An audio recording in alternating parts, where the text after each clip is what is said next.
So welcome everyone. Just going to say a couple of practical things before we start. Tonight's meeting is going to be around 2 hours without a comfort break, but there is a toilet just there if anyone needs to go, so just pop off to the bathroom whenever you need that.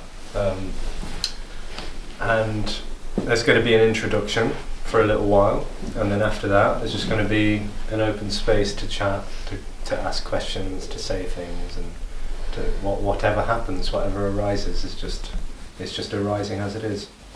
And when that happens, if you want to say something, please just feel free to speak into this little thing.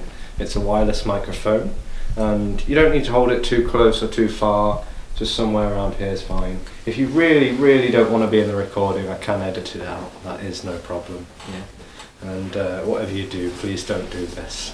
It is tempting when when you feel like you really want to strangle someone or something. But unfortunately, it creates this fairly nasty feedback sound on the recording. Yeah.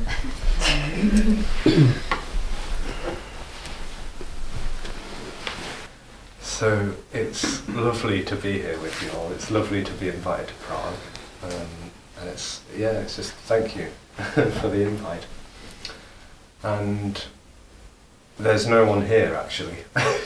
There's actually, even though it's lovely to be here with you all, there's actually no one here. There's no one here, and there is no here either. That's the exploration in a way. It's an exposure that there is no one. Ultimately, there is no one at all. There is just simply no thing, which is absolutely everything. It's simply all there is, all-encompassing freedom. Totally unrequited, unbounded, unconditional, absolute freedom, which is beyond limitation. This is what seems to be apparent, which is of no real cause or effect, no real purpose or meaning, because what is absolutely boundless is absolutely timeless as well. So meaning and purpose in that sense seems to absolutely depend on time, cause and effect. A meaning that would sort of tell a story about what this could be or should be or would be. But there is no real shoulds, coulds or woulds. There's no real anything. All there is nothing, which is totally, absolutely all there is.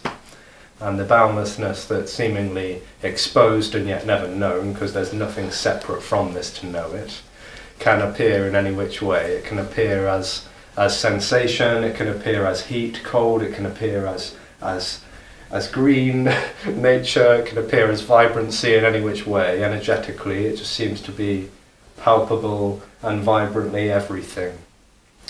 And it's no thing, it's emptiness. It's emptiness appearing as forms, as shapes, matter, sounds, patterns. It appears as whatever, absolutely whatever is happening. And what can also appear to happen is a sense of separation. Boundlessness is not really separate. It's not anything. It's not a thing to be separate. But it can appear as a thing. It can appear as things. It can appear as lots of things. And it can appear as a sense of separation, of a sense of location, of a position, a here, a felt sense of here. And this seems to be quite miraculous in a way for the human form, the human body, which seems to develop a sense of here, like a sense of someone being here, a sense of someone being here in the body, with the body, married up with the body. And that seems to be felt in a way. It seems to be a visceral quality, an embodied feeling of an energetic sense of someone being in the body, inhabiting the body, like a tenant in a flat, in an apartment or a house. And that is the sort of sense of separation, really. That's how separation seems to appear. That there's suddenly someone viewing what's happening. Not just viewing with the eyes, but the ears, the nose, the mouth, the tongue, the body, and then the thoughts and the ideas and the memories. All perception is seemingly known by someone. It's seemingly distant from someone, and therefore someone knows about it. So awareness seems to appear out of the sense of distance. So awareness is the subject and the object. It's a me knowing you. It's an inside and an outside, a here and a there. there's a two, a duality, a polarity. And that's how awareness and consciousness and knowing all seem to present.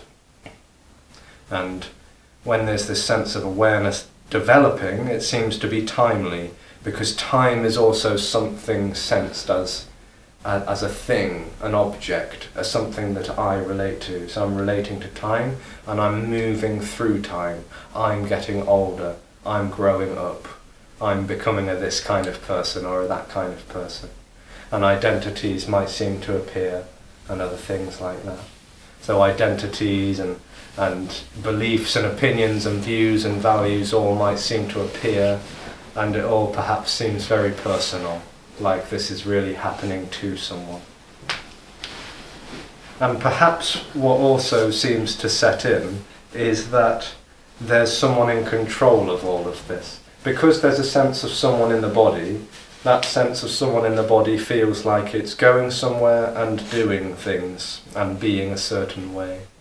So the sense of control is an illusion as well. That's part of this illusory appearance of separation. The sense that someone is listening to these words and choosing what to think about them, choosing how to respond, how to behave, how to feel about all of this.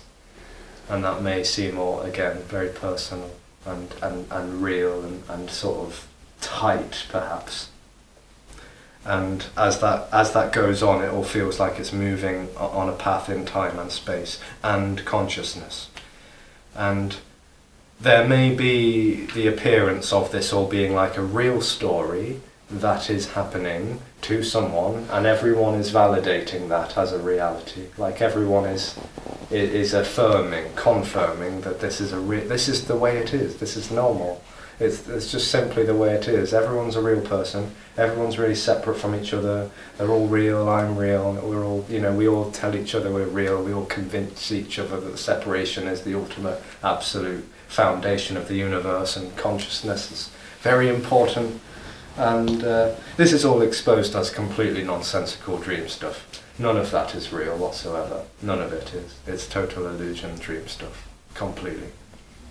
And as though the separation is really seemingly sensitive and agitated and contracted in a way, feels sort of irritable, it seems to seek, it seems to go looking for answers, it seems to go looking for fulfillment, contentment, happiness, peace, bliss of various kinds. And maybe it goes towards drugs and alcohol, sex, maybe it goes towards other people, objects, relationships, activities, all sorts of things seem to provide some sort of relief for a while. But maybe there's just a deepening, a sense that this isn't quite good enough, I need more, I need something deeper, more profound, more meaningful. So perhaps it starts to explore other routes of fulfillment, such as religion, spirituality, therapy and shamanism. A sense that the answers could be found beyond the so-called material world. So I read about it in books that seem to look very special and important. I find scriptures and sutras of various kinds loaded with lovely language and pictures and symbols about archetypes and gods and deities and Buddhas and bodhisattvas, and it all seems very dramatic and exquisite and divine. Maybe it's found in psychedelics. Maybe meditation, breathwork, yoga, kriyas and tantras seem to offer some relief for a while. Maybe not. But it's always on a journey. It's always going somewhere, with a direction, with a sense of purpose. That's how the seeking energy seems to present, for many. And it's ultimately looking for a non-thing. It's not actually looking for a thing. It thinks it is. It thinks the next high might be another meditation, another dhyana or a samadhi, or an incredible, profound, mind-blowing psychedelic experience, whether that was initiated by a mushroom or a mantra or a breath technique, doesn't matter. But it's always seeming to get a hold of a something, but never actually finding the absence of separation, which is that which is ultimately longed for. That which is longed for is not separate, it's the absence of separation. And it might seemingly feel like it's moving towards or away from that, with its own volition and control, of course.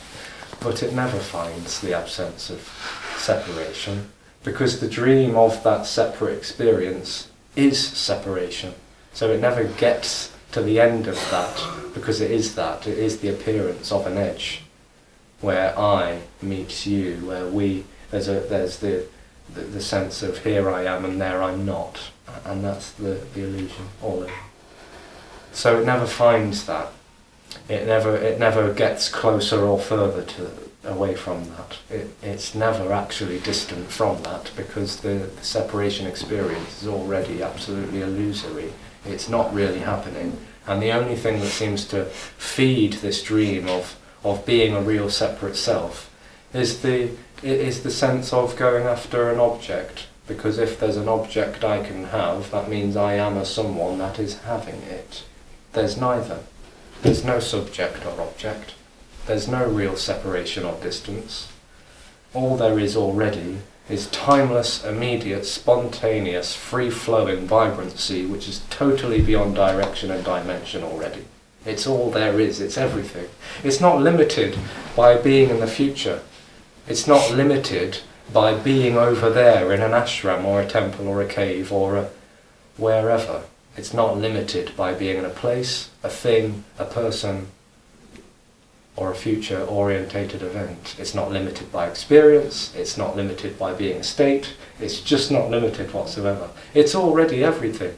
So the sitting and listening to this, whatever the apparent reaction or response to it is, whether it's all seemingly a load of bullshit or whether it's all seemingly onto something, is all absolutely equally freedom, because this unconditional freedom is not limited or conditioned. So whatever is happening is this freedom that's longed for, and yet never what's wanted. It isn't wanted. It isn't wanted by anyone. It is already everything. Yeah. So the exposure is pointing out, in a way. It's not pointing to, there's nothing to point to, but it's pointing out that the abundance of this freedom is actually everything, including the looking for it. Including the looking for it. Because it can't not be whatever is happening, it is. So it's looking, it's not looking, it's sitting, it's agreeing and disagreeing, believing, disbelieving. It's whatever the hell is happening, is this freedom. So that's it. That's it, really. That's it.